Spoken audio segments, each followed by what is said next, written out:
4 jours, 4 porte-avions, 2 armées. Et une question qui allait changer l'histoire du Pacifique. Qui verrait l'autre en premier? Midway ne s'est pas gagné seulement avec des bombes, mais aussi avec des esprits capables de percer des codes secrets, des décisions prises sous pression, et des pilotes qui se sont élancés en sachant qu'ils pouvaient ne jamais revenir. En juin 1942, alors que l'Empire japonais semblait irrésistible, comment les Américains ont-ils réussi à faire pencher la balance? Comment une minuscule île et une poignée de paris audacieux ont-ils changé le destin d'une guerre?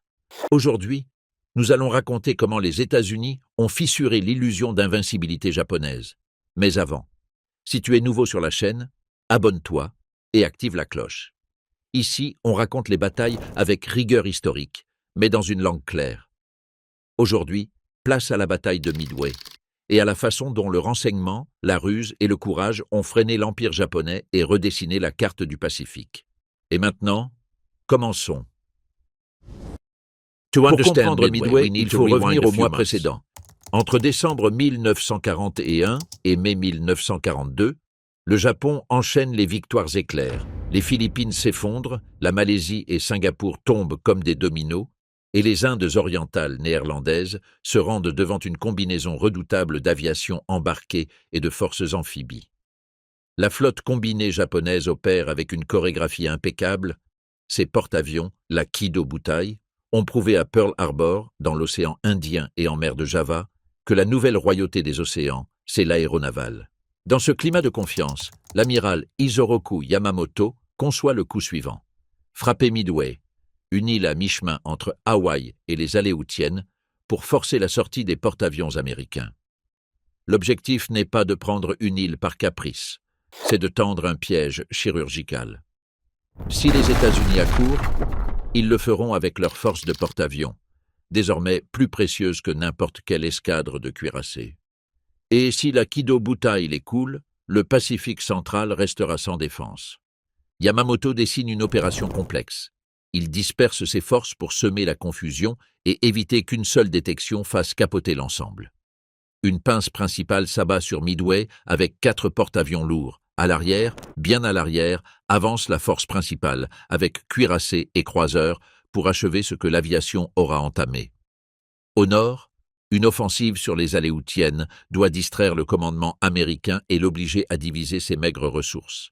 Yamamoto disperse ses forces afin d'éviter la détection qui ruinerait le plan. Dans l'immensité du Pacifique, c'est une logique défendable. Répartir les risques, refuser à l'ennemi une photo unique.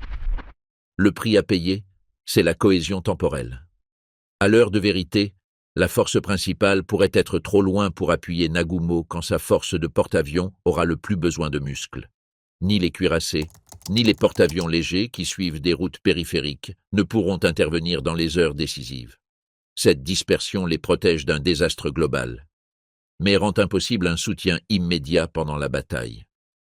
En face, l'amiral Chester W. Nimitz sait que sa marge est étroite. Les États-Unis sont meurtris, mais pas brisés. Il lui reste l'Enterprise et le Hornet en première ligne. Un troisième, le Yorktown, rentre cabossé de la mer de Corail. La logique prudente dicterait de se ménager, réparer et attendre. Nimitz choisit l'inverse. S'il devine où et quand frappera le Japon, il peut leur tendre sa propre embuscade. Il décide de placer ses porte-avions là où l'ennemi ne les attend pas, au nord-est de Midway, au vent, prêts à lancer leurs groupes aériens quand l'adversaire aura déjà les mains prises par l'attaque de l'île. Ce n'est pas un coup de poker aveugle. Il s'appuie sur un travail silencieux mené depuis des mois dans les sous-sols de Pearl Harbor. Dans une cave à Pearl Harbor, la station Ashipo déchiffre des messages qui arrivent par vagues. Mais le code JN25 n'est pas un simple chiffrement. C'est un labyrinthe de tables, de remplacements et de clés tournantes. Joseph Rochefort dirige une équipe mêlant linguistes, mathématiciens et opérateurs radio. À ses côtés, Edwin Layton relie ce puzzle à l'esprit de Nimitz. Il ne s'agit pas de traduire pour traduire, mais de construire une image de l'ennemi qui permet de décider juste. Après des mois à dégager des motifs, ils finissent par identifier un objectif nommé AF. Les pièces s'imbriquent, mais il faut une confirmation irréfutable.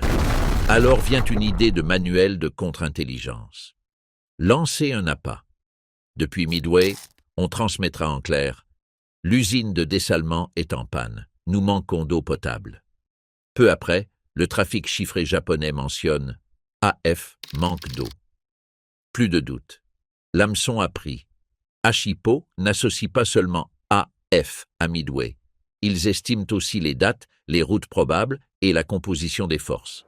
C'est comme retirer une bâche. Soudain, la forme apparaît. Fort de cet avantage, Nimitz change la géométrie du combat. Il place ses porte-avions au nord-est de Midway, hors de l'éventail de recherche japonais, sur un point que ses marins baptisent Point Luck. Le plan américain, c'est du pur jeu d'échecs. Laisser l'ennemi frapper d'abord l'île, l'obliger à voler, à révéler son cap et à saturer les ponts. Et quand chaque pont ne sera plus qu'un damier d'essence et de munitions, fondre d'en haut avec les bombardiers en piqué. Mais la guerre de l'information ne s'arrête pas au décryptage. Elle exige aussi du silence. Ne pas répondre aux feintes japonaises aux aléoutiennes, ne pas bouger des pièces qui trahiraient de l'anxiété, ne pas rompre la signature radioélectrique qui persuaderait l'adversaire que l'US Navy est là où elle n'est pas. Midway sera un champ de tir, mais aussi un leurre qui attire le regard japonais, pendant que ses mains s'égarent. Côté japonais, la force de porte-avions de Chuichi Nagumo est le point de frappe le plus redouté du monde. L'Akagi est le navire amiral et le cerveau de la coordination. Le Kaga, un vétéran reconverti en grand porte-avions à forte capacité. Le Soryu et le Hiryu sont plus compacts mais tout aussi meurtriers, avec des équipages entraînés à un niveau d'exigence rare. Sur les ponts, des bombardiers en piqué Aichi-D 3A Val, des torpilleurs Nakajima B5N Kate et des chasseurs Mitsubishi A6M0 qui ont humilié leurs adversaires de Chine jusqu'à Ceylan. À leur tête, des chefs comme Tamon Yamaguchi ou Joichi Tomonaga, aguerris aux frappes de précision. Très loin derrière, presque hors champ, Yamamoto avance avec une force principale de cuirassés et de croiseurs, une masse destinée à achever ce qui aura survécu au premier assaut. Les Américains alignent 2 task force qui se partagent à la charge. La TF-16, aux ordres de Raymond Spruance, un amiral de croiseurs au sang-froid, propulsé tout juste dans la guerre des porte-avions, regroupe l'Enterprise et le Hornet. La TF-17, avec Frank Jack Fletcher, navigue avec le Yorktown, couvert de rustines fraîches, avec des équipes épuisées mais fières. Les noms qui deviendront bientôt légendaires affûtent encore leurs crayons. Le chef des bombardiers Clarence Wade McCluskey, le leader d'escadrille Richard Best et les chefs torpilleurs John Waldron, Eugene Lindsay et Lem Massey. Côté chasse, John Jimmy Thatch a perfectionné une manœuvre défensive, la Thatch Weave, qui permettra au F-4F Wildcat, plus rustique, de se couvrir mutuellement face aux zéros hyperagiles. Dans les heures qui viennent, ces hommes prendront des décisions à la seconde près, une suite de choix avec des informations incomplètes. La veille, la mer est peut-être calme, pas les équipes qui s'affairent. Les PBY Catalina de Midway décollent dans l'obscurité, les équipages imprégnés d'odeurs de kérosène et de sel. Ils avancent lentement, mais inlassablement, ratissant de larges secteurs d'océan. La nuit, ils frôlent la surprise, une attaque de torpilles nocturnes qui ne donne rien. Mais l'information est déjà une arme.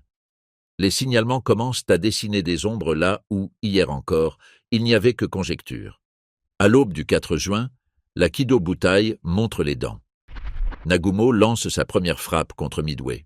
Joichi Tomonaga mène une formation qui ressemble à un défilé de précision. Torpilleurs pour raser, bombardiers en piqué pour clouer. Sur l'île, marines et artilleurs anti-aériens travaillent à la limite. Canons qui vibrent, traçantes qui zèbrent le ciel, chasseurs qui décollent de pistes modestes, parfois inachevées. Les bombes frappent dépôts et ateliers, mais Midway ne s'éteint pas. Les pistes, maculées et fumantes, restent utilisables. Les Japonais ont blessé, mais n'ont pas neutralisé les Américains. Cette nuance deviendra le déclencheur du dilemme à venir. En parallèle, les messages de contact commencent à remonter aux passerelles des porte-avions américains. Un goût amer d'attente tendue, à la bonne distance mais encore invisible. Au même moment, les premiers rapports sur l'attaque initiale ne satisfont pas Nagumo. Midway reste opérationnel. Il ordonne donc de préparer une seconde salve contre l'île. Cela suppose de retirer des torpilles, d'accrocher des bombes de démolition, de reconfigurer des fusées. Les ponts japonais se transforment en ateliers à ciel ouvert où cohabitent carburant, munitions et friction. C'est alors que tombent les messages qu'aucun commandant ne veut recevoir à cette minute-là. D'abord, une reconnaissance tardive signale une force de surface ennemie. Les Japonais s'interrogent, croiseurs ou destroyers? Certains pensent qu'il ne faut pas interrompre le plan. La priorité doit rester l'île. Mais quelques minutes plus tard, le coup psychologique, il s'agit de porte-avions américains. Du coup, la priorité s'inverse. Les bombes prévues pour pistes et hangars ne conviennent plus. Il faut des torpilles et des bombes perforantes pour ponts blindés. Nagumo vit désormais l'enfer de la synchronisation. S'il maintient la préparation contre l'île, il peut rater l'occasion de détruire les porte-avions. S'il reconfigure pour des navires alors que sa première vague rentre à la limite du carburant, il encombrera ponts et ascenseurs d'un trafic dangereux, exposant sa flotte à tout assaut qui la surprendrait, les mains dans le cambouis. Il ordonne, contre-ordonne, suspend et relance. Chaque changement coûte des minutes, et chaque minute, des tonnes de risques. Cette séquence de décisions provoque des ponts saturés, des tuyaux de carburant déroulés, des bombes alignées au hangar et des fusées manipulées à la hâte. Nagumo sait que, si on les repère à cet instant, la moindre étincelle serait une catastrophe. Attaque depuis Midway, harcèlement initial. L'île, elle, ne se contente pas d'encaisser. À 6h30, décollent des B-26, des TBF Avenger, des SBD Dauntless et des SB-2U Vindicator. Une chorégraphie disparate de machines différentes, vitesses variées et niveaux d'entraînement inégaux. Beaucoup volent sans escorte suffisante. Les héros les interceptent avec férocité. Les torpilles ratent ou n'arment pas. Les bombardements, forcés par l'anti-aérien et la chasse, ne trouvent pas leur cible. Les pertes font mal au chef américain et le résultat tactique est maigre. Mais ce harcèlement a un effet secondaire décisif. Il use la patrouille aérienne japonaise, oblige les héros à consommer du carburant et à descendre. Chaque minute d'attention détournée, chaque virage pour intercepter une attaque mineure, c'est un grain de sable en moins dans le sablier de la défense. La bataille aérienne au-dessus des ponts n'est pas un duel propre. C'est une accumulation de frottements qui prépare le grand choc. 30 minutes plus tard, les 15 dévastateurs du VT-8 décollent du Hornet, sous les ordres de John Waldron. Waldron soupçonne que le cap assigné est erroné et décide de le corriger. Son devoir est de trouver l'ennemi, même seul. Son escadrille vole bas et lent, presque sans escorte. La coordination des chasseurs s'est dissoute dans l'immensité et les Wildcats ne sont pas là où on les attendrait. Puis décollent les unités du Torpedo Squadron 6 de Gene Lindsay depuis l'Enterprise et le VT-3 de Lem Massey depuis le Yorktown. L'histoire se répète. Chaque groupe attaque à travers un enfer d'anti-aériens et de zéros en piqué. Les dévastateurs, déjà obsolètes, paient un prix terrible. Torpilles capricieuses, lâchées dans des conditions impossibles, et une géométrie d'attaque qui oblige à s'aligner sur l'étrave de l'ennemi, s'offrant au tir. Le bilan est brutal, presque tous sont abattus. Du VT-8, un seul torpilleur, celui de George Gay, survit au désastre, finit à l'eau et devient un témoin flottant du basculement à venir. Les coups au but sont nuls ou douteux. Sacrifice inutile? Non. L'assaut américain attire les héros à basse altitude, les disperse et force les porte-avions japonais à manœuvrer brutalement pour éviter les torpilles. Pendant quelques minutes, le plafond du ciel se dégage. Et dans une bataille de porte-avions, contrôler le toit, c'est choisir quand et comment tomber sur sa proie. Peut-être que les torpilleurs n'ont pas troué les coques japonaises, mais ils ont ouvert le ciel aux autres. Pourtant, les SBD de l'Enterprise, dirigés par Wade McCloskey, ont volé au mauvais secteur. Le carburant descend à la ligne rouge, où ils trouvent bientôt, où ils rentrent avec l'amertume de l'échec. À cet instant, McCloskey jette un œil sous l'aile et distingue le sillage d'un destroyer qui file à toute vitesse, seul, comme pressé de rejoindre son troupeau. C'est l'Arashi, qui a quitté la formation pour pourchasser un sous-marin américain et fonce désormais pour la rattraper. Là, pas de carte pour confirmer. Pas d'ordre venu d'en haut, seulement l'instinct, l'expérience et la logique de marin. Si le destroyer court, c'est vers son escadre. McCluskey décide de le suivre, au risque de brûler ses dernières gouttes utiles. Mais si c'est le bon pari, il vaut une bataille. La mise est parfaite. La trace de l'Arashi mène droit à la Kido-Butai au moment critique. L'enchevêtrement des changements d'armement et le retour de la première vague ont laissé les porte-avions japonais avec ponts et hangars surchargés. McCluskey organise la plongée, répartit les cibles et donne l'ordre. Dans le silence des écouteurs, la commande de piquer résonne comme un marteau. À 10h22 depuis le soleil, comme des lames, les SBD Dauntless se jettent. Les groupes de McCluskey se partagent par secteur. L'un, faute d'identification claire, concentre sa chute sur le Kaga, saturé de bombes qui percent le pont et explosent au milieu d'appareils armés et de tuyaux d'essence. Chaque impact décuple le suivant. Incendie qui s'alimente, explosion secondaire qui projette des débris incandescents. Depuis une autre direction, les SBD menés par Max Leslie et la section du lieutenant Richard Best trouvent l'Akagi et le Soryu. Best, dans une attaque au scalpel, place un coup crucial sur l'Akagi près de l'ascenseur arrière. La détonation déclenche un incendie incontrôlable qui transforme le navire amiral de Nagumo en torche. Sur le Soryu, les bombes éventrent l'acier et embrasent le carburant stocké. En 6 minutes à peine, le cœur de la force japonaise passe de l'action à la survie. Ce n'est pas un gros dommage, c'est un effondrement fonctionnel. Avec 3 porte-avions en feu, la coordination se délite, le contrôle des avaries n'arrive pas à dompter la somme des incendies et des explosions, et les ponts, autrefois des orchestres précis, deviennent des scènes de sauvetage. Les marins luttent contre le feu à la lance et à la pompe manuelle, pendant que d'autres poussent des avions en flammes à la mer. La supériorité qui définissait la Kido-Butai depuis Pearl Harbor s'évapore en quelques minutes. L'image est brutale mais limpide. La fenêtre de vulnérabilité japonaise a été exploitée avec une précision chirurgicale. Le travail d'Aipo, l'obstination des torpilleurs, l'intuition de McCluskey et l'adresse des SBD se sont enchaînés. Après l'attaque, il ne reste que le Hiryu, et avec lui, la volonté de combattre de Tamon Yamaguchi. Là où d'autres verraient la retraite, il voit un contre-coup possible. Il lance une première vague de bombardiers en piqué qui trouvent le Yorktown et le frappe, arrachant des plaques, faussant les systèmes et allumant des foyers entre les ponts. L'équipage du Yorktown, aguerri au contrôle des dégâts depuis la mer de corail, travaille comme une équipe au bloc. On colmate, on ventile, on isole. Le Hiryu envoie une seconde vague à 13h30, cette fois des torpilleurs. La confusion engendrée par les réparations et la fumée fait croire aux Japonais qu'ils attaquent un autre porte-avions. Malgré tout, les torpilles touchent et le Yorktown s'immobilise, condamné au remorquage s'il veut survivre. Mais Spruance, avec l'Enterprise et le Hornet, ne lâche pas. Il localise le Hiryu par recoupement et renvoie des SBD. La couverture de chasse japonaise n'est plus la même. Fatigue et perte de coordination pèsent. Les SBD trouvent leur cible, la perçant et l'embrasent. Le Hiryu devient le 4e porte-avions japonais hors de combat. Dès lors, l'opération japonaise cesse d'être offensive et devient une lutte pour survivre. La bataille ne se dissout pas pour autant, elle se prolonge en surface.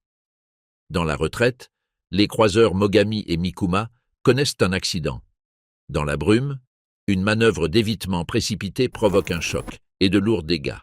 Virages défensifs malheureux et frictions du moment finissent en collision, œuvres mortes froissées, structures abîmées, vitesse réduite. Cette bévue forcée en fait des proies plus faciles. Les attaques aériennes ultérieures, depuis Midway et les porte-avions, coulent le Mikuma et laissent le Mogami gravement touché. Leçon, le stress tactique après une défaite accroît le risque opérationnel. L'US Navy, qui n'est pas d'humeur à pardonner, poursuit avec des avions depuis Midway et les porte-avions rescapés. Le Mikuma est martelé et finit par sombrer. Rappelle que la retraite sous l'œil de l'ennemi est aussi périlleuse que l'avance. Le Mogami survit, mais n'est plus qu'un spectre d'acier tordu. Pendant ce temps, c'est une course contre la montre pour sauver le Yorktown. Équipes de sauvetage, remorqueurs et destroyers se collent à son flanc comme s'ils pouvaient boucher la mer avec leurs mains. C'est là qu'apparaît le sous-marin japonais I-168, commandé par le lieutenant Tanabe, qui parvient à se glisser pendant les opérations de sauvetage. Il lance une salve mortelle, le Haman se brise et coule vite, ses grenades sous-marines explosant à profondeur et tuant des hommes qui tentèrent d'en sauver d'autres. Le Yorktown, déjà meurtri, est condamné. Il tiendra jusqu'au 7 juin, puis la gravité fera ce que l'ennemi avait commencé. Le prix est lourd, mais ne change plus le bilan stratégique. Imétrique. Le Japon a perdu 4 porte-avions, Akagi, Kaga, Soryu, Hiryu, une part irremplaçable de son aéronavale la plus aguerrie, et le croiseur lourd Mikuma. Les États-Unis perdent le Yorktown, le Haman, des dizaines d'équipages précieux et de nombreux appareils. L'US Navy ressort blessé, mais debout, la Kido Butai exsangue. Dès lors, le vent tourne. Midway est un tournant non seulement parce qu'elle réduit la force disponible du Japon, mais parce qu'elle révèle une vérité stratégique. L'initiative appartient à celui qui combine renseignement, logistique et capacité de remplacement. Le Japon peut construire des coques, mais ne peut pas reconstituer rapidement l'expérience de ses pilotes et équipes de pont. Les États-Unis, avec leur puissance industrielle et un système de formation en pleine expansion, peuvent compenser leurs pertes et augmenter la pression. En quelques mois, la carte tactique glissera vers Guadalcanal et la stratégie du SODIL. Midway ne gagne peut-être pas la guerre en un jour, mais elle ouvre la voie à des campagnes où l'horloge tourne contre l'Empire, l'obligeant à brûler des ressources au-delà de sa capacité à les régénérer. Oui, et ce oui est un monument à l'effort logistique.